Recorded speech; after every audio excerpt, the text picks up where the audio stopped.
नए हैं नए अरमान,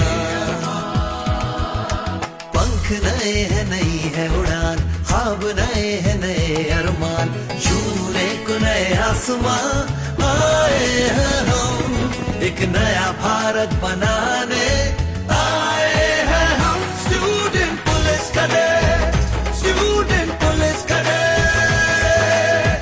પહેલા હું આભાર વ્યક્ત કરવા માંગુ છું સાયન્સ સિટી અને માઇક્રોન ફાઉન્ડેશન બંનેનો કે અમારા કેડેટ્સને આટલું સારું એક્સપોઝર અને આટલી સારી ઓપોર્ચ્યુનિટી પ્રોવાઈડ કરી છે।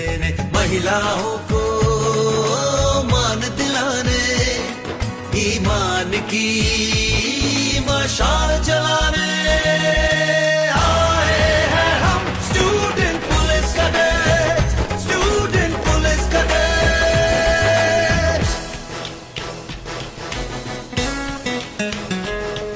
अच्छाई का एहसास जगाने, मुश्किल में हाथ बटाने, न्याय की किरण बिखेरने, राष्ट्र प्रेम की ज्योत जलाने आए हैं हम। Student police cadet, student police cadet.